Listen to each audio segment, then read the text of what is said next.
The April 15th explosions during the Boston Marathon are still surrounded by question marks. It has now emerged that the suspect's mother was placed in a U.S. terror database in the fall of 2011.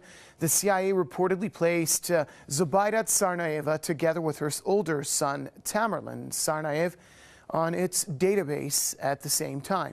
She has reacted to the reports by calling them lies and hypocrisy, and said she has never been linked to crimes or terrorism.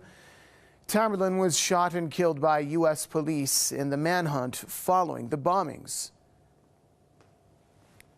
His mother insists that her sons were innocent, blaming U.S. security services for the death of her son.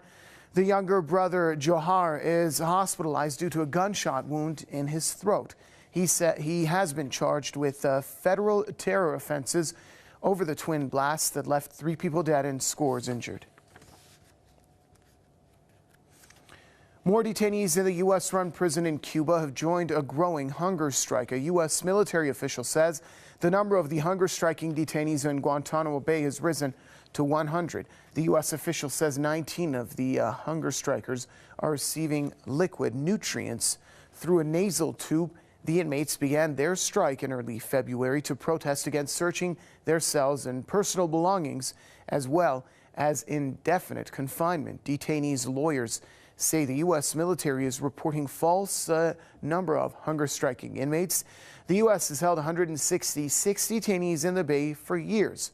Most of them have been kept there without charges. Well, for more on that story, we're now joined by political activist Mr. Mark Mason, who's joining us now from San Francisco. Sir, welcome to the program. Let's jump right in. How do you perceive the events unfolding at Guantanamo Bay? Well, as you reported, we have the military, United States military, acknowledges that there's 100 of the 166 detainees, the prisoners at Guantanamo Bay, are on a hunger strike at this time.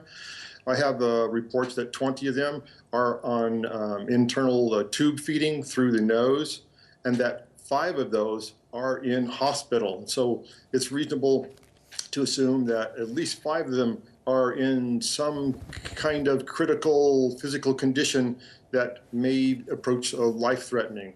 The courage of these inmates is it's just astounding. There have been reports from Amnesty International that up to 85% of the prisoners at Guantanamo prison were effectively paid for, bought for by the U.S. military. Estimates of like $5,000 per piece per prisoner. They paid the Pakistani government, and the Pakistani government paid police, and the Northern Alliance basically bought people off of the street, so to speak, without any evidence whatsoever, just rounded up because they were warm bodies and put in this prison illegally.